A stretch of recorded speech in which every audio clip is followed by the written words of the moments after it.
Hello, आप सभी के लिए एक बहुत खुशखबरी की बात है।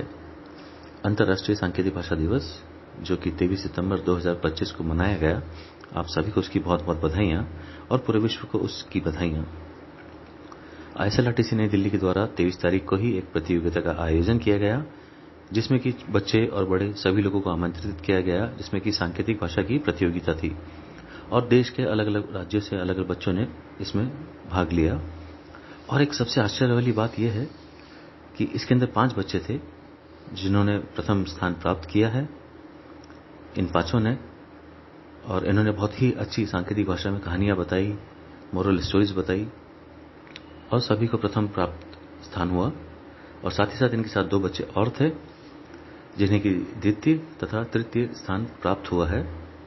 टोटल 7 बच्चों को इसमें पुरस्कार मिला है। ये 7 बच्चे जो हैं ये सभी ऑर्जेट फाउंडेशन के अंतर्गत प्रशिक्षण प्राप्त कर रहे हैं और ऑर्जेट फाउंडेशन की टीम इनको प्रशिक्षण देती है। हर दिन जूम पर क्लासेस होती हैं जिससे कि इनका बौद्धिक विकास हो सके। और यह रिजल्ट आने के बाद हमें बहुत खुशी है कि इन बच्चों ने अच्छे स्थान प्राप्त किए और ऑर्जेट फाउंडेशन की टीम को भी बहुत बहुत बधाइयाँ। साथ ही साथ इन बच्चों को, उनके विद्यालयों को, उन सभी के लिए बहुत गर्व की बात है। हमें उन सबको बधाई देना चाहिए। लेकिन सबसे महत्वपूर्ण बात, ऑर्जेट की स्थापना कैसे हुई, उसका मुख्य उद्देश्य क्या था। तो मनन शाह जो कि मैनेजिंग डायरेक्टर हैं ऑर्जेट फाउंडेशन के, आइए उनसे सुनते हैं। हेलो, मेरा नाम है मनन शाह।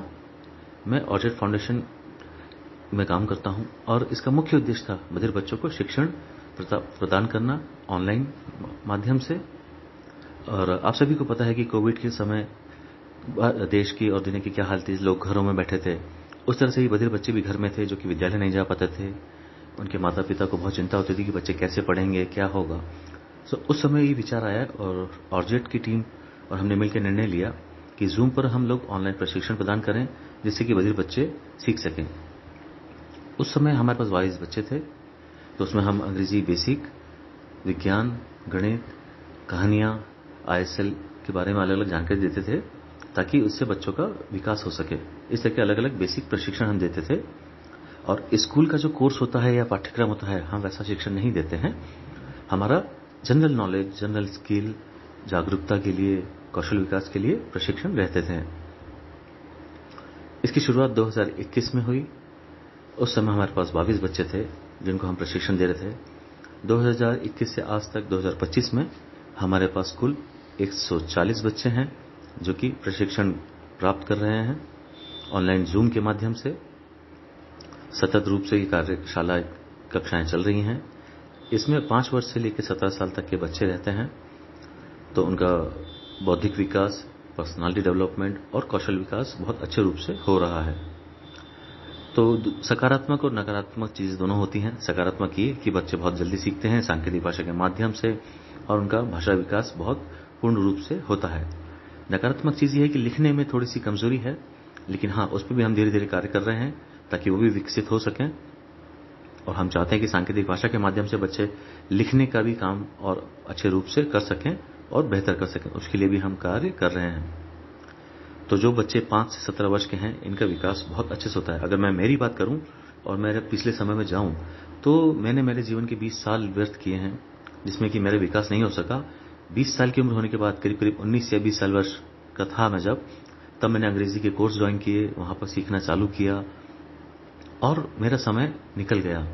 मुझे लगा ऐसा नहीं होना चाहिए। तो ऑर्जेट फाउंडेशन ने उम्र 5 से लेकर 17 साल तक के बच्चों को हम बुलाते हैं, उनको प्रशिक्षण देते हैं और उनका कौशल विकास करते हैं ताकि उनका विकास हो सके। तो बधिर बच्चों के लिए कौशल विकास और भाषा विकास बहुत जरूरी है, उसकी मुझे बहुत खुशी है। मैं आपको ये बताना चाहूंगा और बधाई देना चाहूंगा और बहुत बहुत धन्यवाद करना चाहूंगा सभी बधिर शिक्षक शिक्षिकाओं की, हमारे स्टाफ की, जिन्होंने मिलकर मेहनत करी है ऑर्जेट फाउंडेशन की, और उनके इस परिश्रम के लिए बहुत बहुत बधाइयां। देखा आप सभी ने, मैं इन सभी को बधाई देना चाहूंगा इनके कर्मठ कार्यों के लिए। और मुझे सबसे ज्यादा खुशी है कि जो बच्चे जीते हैं इन प्रतियोगिता में, उनके लिए भी बहुत बहुत गर्व की बात है। और साथ ही साथ ये बच्चे मॉडल हैं आने वाली पीढ़ी के लिए, ताकि बच्चे इनको देखकर प्रेरित हों और भारत का नाम रोशन कर सकें। और सिर्फ साथी बच्चे हैं ऐसा नहीं है, अलग अलग राज्यों से अलग अलग बच्चे थे। मैं सभी को बधाई देना चाहूंगा, उनके विद्यालयों को, उनकी संस्थाओं को, जहां पर भी वो बच्चे शिक्षण प्राप्त कर रहे हैं, उन सभी को बहुत बहुत बधाइयां। और साथ ही साथ एक चीज ये भी ध्यान रखें कि हमें उदास नहीं होना है। क्यों? क्योंकि कुछ बच्चे हैं जो कि इस प्रतियोगिता में हार गए हैं तो उदास हो, ऐसा बिल्कुल नहीं होना चाहिए।